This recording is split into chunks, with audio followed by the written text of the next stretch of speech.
Hello friends. Hindi परीक्षा channel में आप सभी का स्वागत है। हम लोग डिस्कस कर रहे हैं यूजीसी नेट के प्रीवियस क्वेश्चन आंसर्स। प्रश्न है, किस आचार्य ने रस को काव्य की आत्मा घोषित करके रसमत की पूर्ण प्रतिष्ठा कर दी थी? भरत मुनि, विश्वनाथ, धनंजय, मम्मट। इसका सही उत्तर होगा ऑप्शन बी, विश्वनाथ। निम्नलिखित में से असत्य कथन का चयन कीजिए। केशव ने रसमत को स्वीकार नहीं किया है। भरत मुनि ने रस को काव्यात्मा घोषित किया था। ध्वन्यालोक के रचयिता आनंद वर्धन है।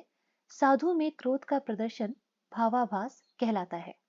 इसका सही उत्तर होगा ऑप्शन बी, भरत मुनि ने रस को काव्यात्मा घोषित किया था।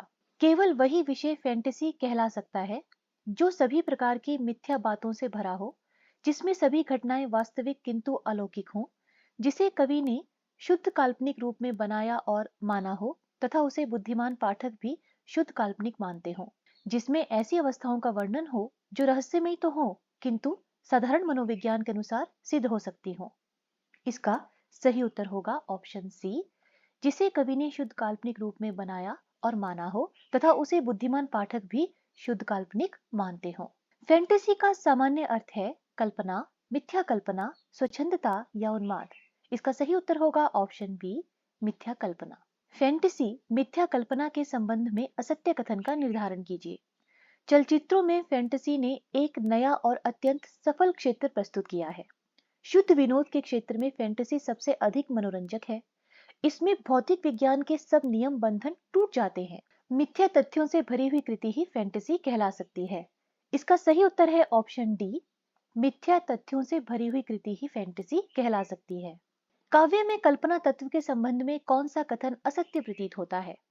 कल्पना पूर्व अनुभूतियों पर आधारित होती है। कल्पना पर बुद्धि का कोई नियंत्रण नहीं रहता है। कल्पना का कार्य अतीत अनुभवों को काव्य में नए रूप में प्रस्तुत करना है। कल्पना का संबंध बिंब विधान से नहीं है। इसका सही उत्तर होगा ऑप्शन डी, कल्पना का संबंध बिंब विधान से नहीं है। किसने कल्पना को नैतिक शक्ति माना है? वर्ड्सवर्थ, शैली, कॉलरिज या ब्लेक। इसका सही उत्तर होगा ऑप्शन बी, शैली। काव्य की आत्मा के रूप में कल्पना शक्ति की प्रतिष्ठा किसने की है? एस.टी. Coleridge, T.S.. इलियट, शैली या ड्राइडन। इसका सही उत्तर है ऑप्शन ए, एस.टी. कॉलरिज। कल्पना के दो प्रकार प्राथमिक कल्पना और विशिष्ट कल्पना किसने माने हैं? कॉलरिज, इलियट, प्लेटो या अरस्तु।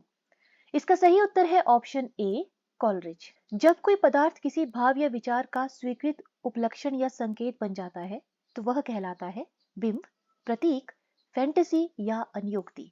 इसका सही उत्तर होगा ऑप्शन बी, प्रतीक। बिंब के संबंध में कौन सा कथन असत्य है?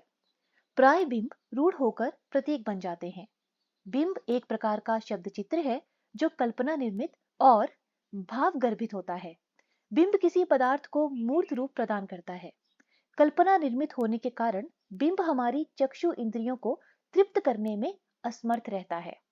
इसका सही उत्तर होगा ऑप्शन डी, कल्पना निर्मित होने के कारण बिंब हमारी चक्षु इंद्रियों को तृप्त करने में असमर्थ रहता है। सफल बिंब निर्माण के लिए पहली शर्त है कवि का बिंब के विषय में पूर्ण जानकारी रखना, कवि और वर्ण्य वस्तु का तदाकार हो जाना, साहित्यिक शब्दों का ज्ञान होना, कवि को रस और अलंकारों का पूर्ण ज्ञान होना। इसका सही उत्तर होगा ऑप्शन बी, कवि और वर्ण्य वस्तु का तदाकार हो जाना। बिंब का प्रमुख कार्य है संप्रेषणीयता, बोधगम्यता, कवि की अनुभूति को तीव्र करना, उपयुक्त तीनों।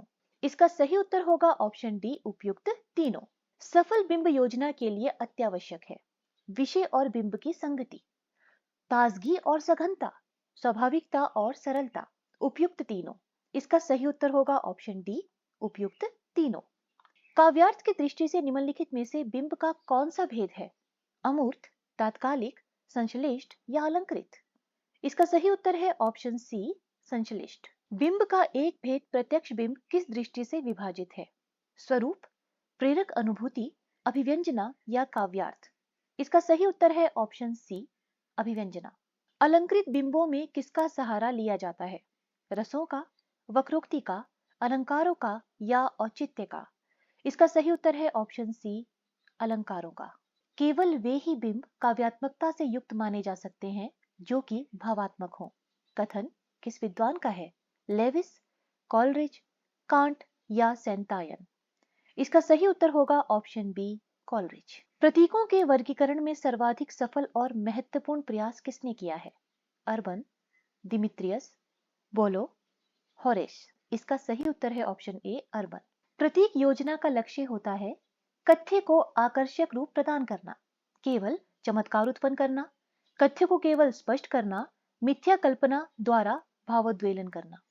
इसका सही उत्तर होगा ऑप्शन ए, कथ्य को आकर्षक रूप प्रदान करना। निम्नलिखित में से किसे प्रतीक के अनुरूप माना जा सकता है? रूपक, रूपका अतिशयोक्ति, अत्युक्ति या समासोक्ति। इसका सही उत्तर है ऑप्शन बी, रूपका अतिशयोक्ति। अर्बन महोदय द्वारा किए गए प्रतीकों के वर्गीकरण में कौन सा वर्ग प्रतीकों के वास्तविक रूप का प्रतिनिधित्व करता है? संकेतात्मक, अभिव्यंजनात्मक, आरोप मूलक या कोई भी नहीं। इसका सही उत्तर होगा ऑप्शन सी, आरोप मूलक। निम्नलिखित में से ऐसा कौन सा अलंकार है जो अलंकृत बिंबों में प्रयुक्त होता है? विभावना, रूपक, मानवीकरण, अतिशयोक्ति। सही उत्तर होगा ऑप्शन सी, मानवीकरण। स्वरूप की दृष्टि से निम्नलिखित में से बिंब का भेद होगा जटिल बिंब, एकल बिंब, प्रत्यक्ष बिंब, संश्लिष्ट बिंब। इसका सही उत्तर है ऑप्शन ए, जटिल बिंब। यथार्थवादी विचारधारा का जन्म कौन सी शताब्दी में हुआ? 18वीं, 19वीं, 20वीं या 16वीं शताब्दी। इसका सही उत्तर है ऑप्शन बी, 19वीं शताब्दी। निम्नलिखित में से कौन सा यथार्थवाद का प्रवर्तक नहीं है? बेथम, मिल, न्यूटन या वॉल्टेयर। इसका सही उत्तर होगा ऑप्शन डी, वॉल्टेयर। साहित्य में यथार्थवाद के उदय का मूल कारण है साहित्य में अति कल्पना का विरोध, अश्लीलता का प्राधान्य, सौंदर्य का अतिशय वर्णन, साहित्य में अनैतिकता को स्थान मिलना। इसका सही उत्तर है ऑप्शन ए, साहित्य में अति कल्पना का विरोध। साहित्य में उदात्तवाद के विरोधी पक्ष के रूप में रोमांटिसिज्म का प्रयोग सर्वप्रथम किसने किया? स्टेल, फ्रीडरिख श्लेगन, लासेया, बेबिट। इसका सही उत्तर है ऑप्शन बी, फ्रीडरिख श्लेगन। साहित्यिक प्रयोग से पहले फ्रांसीसी दृष्टि से रोमांटिक का अर्थ है साहसशील, भावनाशील, कल्पनाशील, उपयुक्त तीनों। इसका सही उत्तर है ऑप्शन डी, उपयुक्त तीनों। अभिव्यक्ति के संबंध में स्वच्छंदतावाद का कथन है सब नियम और रूढ़ियां तोड़ डालो, कल्पना और झूठ का सहारा लो, विचार प्रवाह का अनुगमन करो, उपयुक्त में से कोई नहीं। इसका सही उत्तर है ऑप्शन ए, सब नियम और रूढ़ियां तोड़ डालो। स्वच्छंदतावाद की अत्यंत प्रमुख प्रवृत्ति है सौंदर्यवाद, अति कल्पना, व्यक्तिवाद, प्रकृतिवाद। इसका सही उत्तर है ऑप्शन सी, व्यक्तिवाद। स्वच्छंदतावाद द्वारा उदात्तवाद का सर्वाधिक विरोध किस देश में हुआ था? इंग्लैंड, फ्रांस, जर्मनी या रूस। इसका सही उत्तर होगा ऑप्शन बी, फ्रांस। पागल, प्रेमी और कवि तीनों कल्पना से ओतप्रोत रहते हैं। प्रसिद्ध कथन किसका है? शेक्सपियर, बर्नार्ड शॉ, मिल्टन या पोप। इसका सही उत्तर है ऑप्शन ए, शेक्सपियर। समालोचना की व्याख्या में किस विद्वान ने अपना स्वच्छंदतावादी दृष्टिकोण अपनाया है? ब्रियंतर, बोइसाल, कार्लाइल, ड्राइडेन। इसका सही उत्तर है ऑप्शन बी, बोइसाल। समालोचना की सबसे बड़ी विशेषता है मूल्यांकन, सौंदर्योद्घाटन, तटस्थता, वैज्ञानिक विवेचन। इसका सही उत्तर है ऑप्शन सी, तटस्थता। आचार्य शुक्ल की समालोचना पद्धति की सबसे प्रमुख विशेषता है शास्त्रानुसरण, व्यक्तिक रुचि, प्रभावानुभूति की अभिव्यक्ति, आदर्श प्रियता। इसका सही उत्तर होगा ऑप्शन ए, शास्त्रानुसरण।